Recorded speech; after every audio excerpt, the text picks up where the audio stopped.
वक्फ संशोधन कानून के विरोध में दाखिल याचिकाओं पर अब सुप्रीम कोर्ट के अगले चीफ जस्टिस बी.आर. गवई की अध्यक्षता वाली बेंच सुनवाई करेगी। दरअसल आज सुप्रीम कोर्ट में इस मामले की सुनवाई होनी थी, मगर मुख्य न्यायाधीश संजीव खन्ना ने कहा कि इसमें विस्तार से सुनवाई की जरूरत है। अब चूंकि सीजेआई खन्ना 13 मई को रिटायर हो रहे हैं, इसलिए उन्होंने इस केस की सुनवाई के लिए 15 मई की तारीख तय कर दी है। नए मुख्य न्यायाधीश जस्टिस गवाई 14 मई को शपथ ग्रहण करने के एक दिन बाद इस केस की सुनवाई करेंगे। जस्टिस संजीव खन्ना ने कहा कि इस केस में हर किसी की बात को सुनना होगा और वक्फ संशोधन कानून की वैधता को चुनौती देने वाली याचिकाओं पर वो अपने कार्यकाल के अंतिम दौर में किसी भी तरह का कोई आदेश सुरक्षित नहीं रखना चाहते। जस्टिस खन्ना बोले, केस की सुनवाई जल्द ही होनी चाहिए, लेकिन यह मेरे समक्ष नहीं होगी और इसी के साथ उन्होंने नई बेंच के पास केस को ट्रांसफर कर दिया। सीजेआई ने कहा कि हमने केंद्र के जवाबी हल्फनामे पर फिलहाल बहुत गहराई से विचार नहीं किया है। केंद्र ने वक्फ संपत्तियों के संबंध में जो बिंदु उठाए हैं, जो विवादित आंकड़े दिए हैं, उन पर विचार करने की आवश्यकता है। इससे पहले केंद्र सरकार ने कोर्ट में दिए अपने जवाबी हल्फनामे में कहा था कि वक्फ संशोधन अधिनियम के विरोध में दायर सभी याचिकाओं को खारिज किया जाना चाहिए। सरकार ने दलील दी है कि गहन अध्ययन विश्लेषण के आधार पर वक्फ में उन संशोधन को किया है जो जरूरी थे। इसके लिए सभी दलों की राय ली गई और उनकी आपत्तियों पर विचार के बाद संशोधन को अंतिम रूप दिया गया है। सरकार ने कहा कि कानून के वैधानिक प्रावधानों पर प्रत्यक्ष या अप्रत्यक्ष रूप से अदालत को रोक लगाने का अधिकार नहीं है।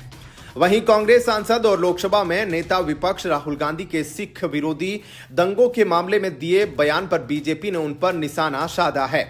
बीजेपी नेता तरुण चुग ने कहा कि हकीकत यह है कि 40 साल तक कांग्रेस और गांधी परिवार ने सिख विरोधी दंगों के दोषियों को पनाह दी। बीजेपी नेता ने कहा कि 52 शहरों में सिखों को जलाकर मारा गया, उनको घरों से निकाला गया।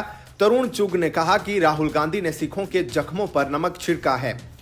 बीजेपी नेता ने कहा कि अगर उनमें शर्म होती तो वो जगदीश टाइटलर, कमलनाथ, सज्जन कुमार और सैम पित्रोदा पर कार्रवाई करते। राहुल गांधी बीते दिनों अमेरिका के दौरे पर गए थे। वहां ब्राउन यूनिवर्सिटी में उनका कार्यक्रम हुआ था। उस कार्यक्रम में एक सिख ने 1984 के दंगों पर राहुल गांधी से सवाल पूछा था।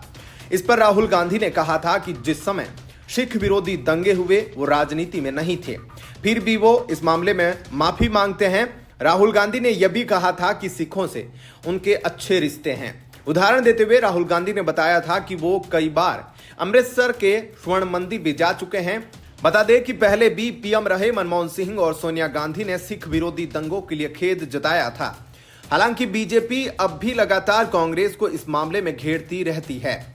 31 अक्टूबर 1984 को तत्कालीन पीएम इंदिरा गांधी की उनके ही सुरक्षा कर्मियों बेअंत सिंह और सतवंत सिंह ने गोली मारकर हत्या कर दी थी। दोनों की चलाई गोलियों से इंदिरा गांधी का शरीर छलनी हो गया था। इसके बाद ही देश के तमाम इलाकों में सिख विरोधी दंगे शुरू हो गए थे, जिसमें करीब 3000 सिखों की जानें गई थी। इन दंगों की जांच नानावटी आयोग ने की थी। दंगों के बाद उस वक्त पीएम रहे राजीव गांधी ने यह कहा कि जब बड़ा पेड़ गिरता है तो धरती थोड़ी हिलती है। राजीव गांधी के इस बयान को भी कांग्रेस पर निशाना साधने के लिए इस्तेमाल किया जाता है।